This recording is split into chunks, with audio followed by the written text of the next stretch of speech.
Salut, attention, je ne vais pas dire la vérité n'est pas conceptuelle et j'ai des mots à vous transmettre. Je vais faire de mon mieux pour témoigner de mon expérience.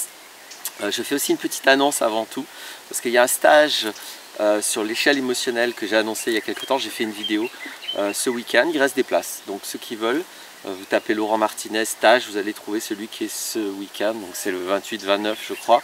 Vérifiez que les dates correspondent à samedi et dimanche ce week-end. Et voilà, ceux que ça intéresse peuvent me demander puisqu'il reste des places. Je vais mettre un petit lien en bas, il suffit de me contacter sur mon site pour que ça marche. L'annonce étant faite, j'ai une conscience à apporter, une distinction, un élément que je trouve utile. En ces temps un petit peu sensibles, enfin pas un petit peu, en ces temps très sensibles, je reçois beaucoup de messages en fait, beaucoup plus qu'avant. Je vois qu'il y a des choses qui se passent parce que je suis contacté différemment de comment j'étais contacté d'habitude. Donc et évidemment, donc ça me fait vivre des choses, ça me permet d'apprendre des choses, de découvrir des choses, d'agrandir la conscience que je peux avoir du monde dans lequel je vis. Et justement, ça m'a fait gagner une finesse sur quelque chose. C'est juste des mots que je vais transmettre, mais je trouve que pour moi, je trouve que c'est très important. C'est le fait que donc souvent on vient me voir avec une phase sur le regard. C'est-à-dire que ce que j'entends par là, c'est que beaucoup de gens viennent me dire « Ah ouais, super, je suis d'accord avec toi, je vois les choses comme toi, je pense les choses comme toi. » Bref, avec une phase intellectuelle, et pas seulement intellectuelle, une phase d'expérience pour regarder, pour observer le monde. Donc ça c'est quelque chose que j'expérimente beaucoup. Et en même temps, dans la somme de ces gens qui viennent vers moi pour exprimer leur phase, il y a souvent une détresse qui est exprimée en même temps. Il y a souvent une difficulté justement à savoir quoi faire, qui être et quoi vivre devant ce regard-là, devant ce monde tel qu'on le voit. Donc je ne prétends pas encore une fois avoir un regard vrai sur le monde, mais c'est le mien et j'en témoigne sincèrement. Et beaucoup de personnes ont un regard similaire, en tout cas qui va dans le même sens, qui est en phase. Pour moi, c'est très clair la raison de cette association entre un réveil à l'égard du monde, mais en même temps une détresse. Parce que moi, je ne vis pas. Je ne suis absolument pas en détresse. Ça fait largement 20 ans que même plus maintenant, ça doit bien faire 25 ans. Attendez, c'est pas compliqué, hein, depuis que j'ai 28 ans. Ah oui, mais vous ne connaissez pas mon âge, j'ai presque 50 ans. Donc depuis que j'ai 28 ans, je suis vraiment en plénitude. J'ai eu très peu de phases de ma vie où j'étais mal. Non pas que j'ai pas vécu des choses difficiles, j'en ai vécu, mais j'ai eu très peu de phases de ma vie, et quand j'en ai eu, c'était toujours bref, où je me sentais pas bien, quoi. Donc tout ce dont je témoigne, ça procède de ces, faites votre calcul, de ces presque 25 ans, mais un peu moins. Ah bah non, attendez, qu'est-ce que je raconte? Ça fait 21 ans. Bon bref, on s'en fout. Ça fait plusieurs décennies en tout cas, j'ai le droit de dire plusieurs quand il y en a deux, que je trouve une manière d'être heureux dans ce monde. Et c'est important, je trouve. C'est important parce que si la conscience qu'on peut poser sur le monde rend malheureux, si ça crée une détresse, si ça crée des troubles, si ça crée des problèmes, pourquoi diable faire un truc pareil? On peut se dire, bah merde, je préférais être avant, comment c'est qu'on dit, les imbéciles heureux ou les ignorants heureux, les inconscients heureux, etc. Moi, j'ai pas du tout l'expérience que l'ignorance, l'inconscience et l'imbécilité rend heureux. C'est pas du tout mon observation. Ça met dans l'illusion, c'est pas la même chose. Alors justement, je voulais parler d'une notion de réveil. Alors je pourrais donner un autre mot, j'hésite parce que réveil, éveil, des fois c'est très pris par tout le contexte New Age avec lequel je ne me sens pas du tout en phase. Donc je vais quand même utiliser le mot réveil. C'est déjà pas éveil, mais bon, on s'en fout du mot, hein. Je veux exprimer qu'il y a vraiment deux natures, il y a deux réveils distincts, il y a deux réveils différents. J'ai pas envie de mettre deux niveaux de réveil, j'ai pas envie de mettre des niveaux comme s'il y en avait un supérieur à l'autre, etc. J'ai pas envie de faire ça, mais il y a vraiment deux réveils. Et le premier, c'est un réveil au monde, C'est-à-dire qu'à un moment donné, je sors de mes illusions, je sors de mes programmations, de tout ce qu'on m'a appris depuis que je suis petit à propos du monde. Je regarde le monde avec mes yeux, mes oreilles, je me rends compte qu'il y a un écart énorme entre ce qu'on me raconte et le réel. Et là, c'est un premier réveil. Je me réveille au monde, je me dis waouh, en fait, je ne suis pas sur la planète où je croyais être. Je ne suis pas dans le pays où je croyais être. Je ne suis pas dans la ville où je croyais être. Je ne suis pas dans la famille où je croyais être. Je ne suis pas dans l'entreprise où je croyais être. Je ne suis pas dans l'association où je croyais être. Il y a ce réveil au monde, qu'il soit local ou planétaire. Pourquoi pas je me réveille à l'univers. Je ne suis pas dans l'univers où je croyais être. Ça aussi j'ai appris des choses, ce qu'on m'avait raconté de l'univers et sur ce qui semble qu'il soit. C'est un peu compliqué de savoir ce qu'il est. Donc là aussi il peut y avoir un réveil sur ce qu'est l'univers, sur ce qu'est la vie. Il peut y avoir un réveil sur tout ça. Un réveil sur ce qu'il y a autour de moi, c'est-à-dire tout ce qu'il y a au-delà de ma peau. Au-delà de ma peau, je peux avoir des idées à propos de ça. Je peux avoir un rapport à propos de ça, donc le ça étant très très très large ou très localisé, peu importe, mon propos est le même. Et je peux à un moment donné me réveiller, sortir de mes illusions et me dire waouh, ce qu'il y a au-delà de ma peau, c'est pas ce que je croyais. Et là maintenant je vois, j'entends, je touche, je sens ce que c'est. Maintenant j'ai un rapport jamais pur et parfait, hein, mais j'ai un rapport beaucoup plus réaliste avec ce réel extérieur. C'est le premier réveil dont je voudrais parler. Et le deuxième réveil dont je veux parler, c'est le réveil à soi, à l'intérieur de la peau. Qu'est-ce qu'il y a dedans là? Il y a quoi comme émotion? Il y a quoi comme pensée?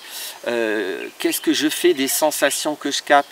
Est-ce qu'il y a des intuitions? Je parle peu des intuitions volontairement parce que c'est très fréquemment mélangé avec l'imaginaire ou même avec l'émotionnel.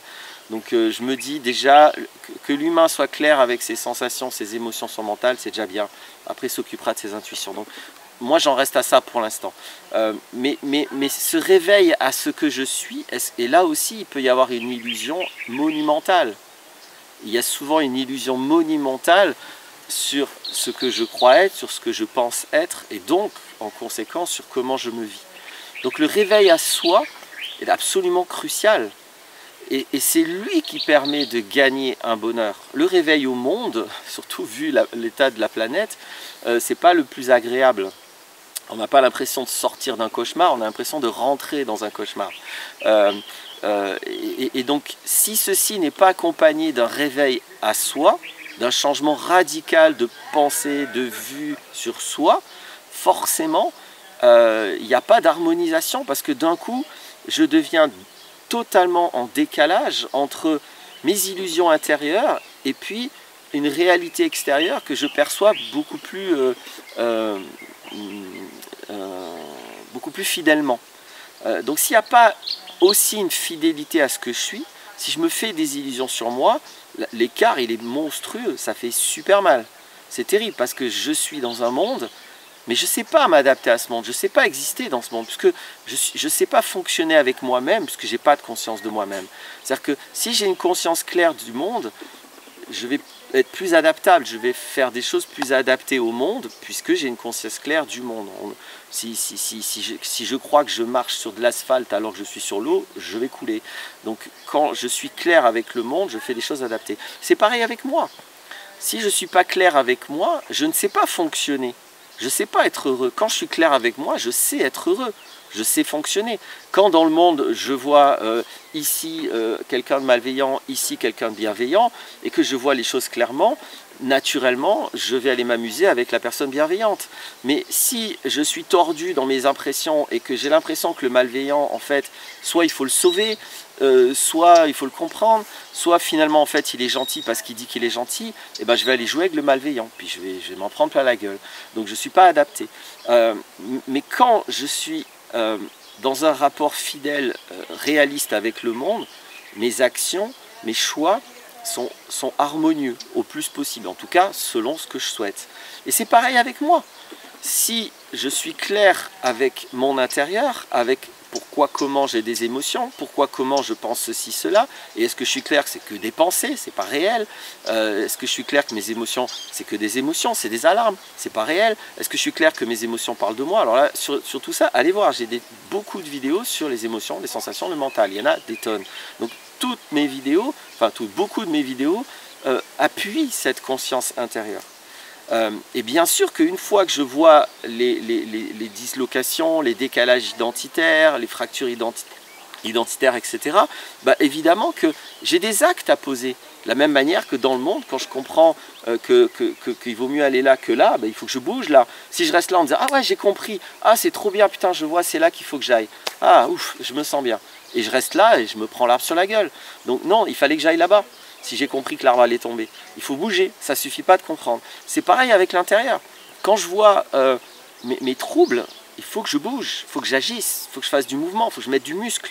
Il y a des actes, il y a des choses à changer pour transformer mon intérieur et pour le rendre plus fonctionnel, plus efficace, plus vivant, etc., etc. Donc le réveil au monde est quelque chose d'important, nécessaire. Le réveil à soi est quelque chose d'important, de nécessaire. Les deux sont nécessaires, les deux sont importants. Et donc beaucoup de fois, je vois des gens qui sont réveillés au monde, mais qui ne sont pas réveillés à eux-mêmes. Et c'est très facile, quand vous êtes réveillé à vous-même, vous identifiez très vite les personnes qui ne le sont pas. En 2 phrases, on identifie. Comment elles parlent d'elles, ça ne colle pas. Alors quand on se permet de leur montrer, souvent il y a une petite réaction égotique, parce qu'ils avaient l'impression d'être en phase, de dire « Ah mais non, mais attends, je pense comme toi et tout ». Et quand on leur montre qu'il y a encore du chemin à faire intérieur, bon, bah, des fois ils n'aiment pas ça. Bon, peu importe, je le signale parce que si des fois ça vous arrive d'avoir cette réaction égotique, bah, regardez bien, parce que, encore une fois, normalement, un être qui est conscient de lui-même, il ne peut pas tellement être perturbé par ce que des gens peuvent dire ou peuvent penser d'eux. C'est quand même une base de solidité. Si on est même secoué par des gens qui font vibrer de l'air en disant des mots, on n'est pas très stable dans la vie quand même. Donc c'est une des bases qui est très facile à gérer quand on est conscient de soi-même et qu'on est conscient du monde. Donc voilà ce que je voulais dire. Comme d'habitude, j'espère que ça aidera, parce que le réel est plus fort que toi. Donc le réel intérieur regarde-le clairement, fais face avec intégrité et le courage de regarder en face. C'est pas vraiment toi ce que tu penses de toi. Donc tu peux le regarder et tu le changeras. Et puis le réel extérieur, c'est important tout autant de le regarder en face. Que ce soit négatif, positif, il est ni négatif, positif, il est ce qu'il est. Si tu as peur de regarder des éléments du réel, tu n'es que dans l'illusion et tu n'es que dans la fuite du monde dans lequel tu es, et tu ne pourras jamais prendre des décisions adaptées au monde dans lequel tu es. Voilà ce que j'ai à dire, j'espère que ça aidera, et à bientôt pour de nouvelles vidéos.